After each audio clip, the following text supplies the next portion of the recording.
Hello, in front of me I've got Suzuki Swift. In this video I'll show you where can you find toolset location.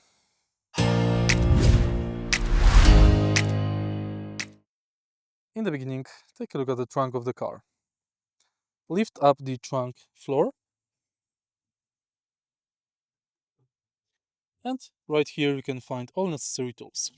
We've got emergency triangle, fire extinguisher, towing hook. Here you can find compressor and sealant. On the right side of the trunk, behind this cover,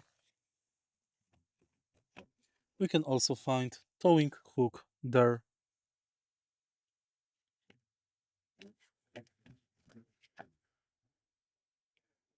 And that's basically it.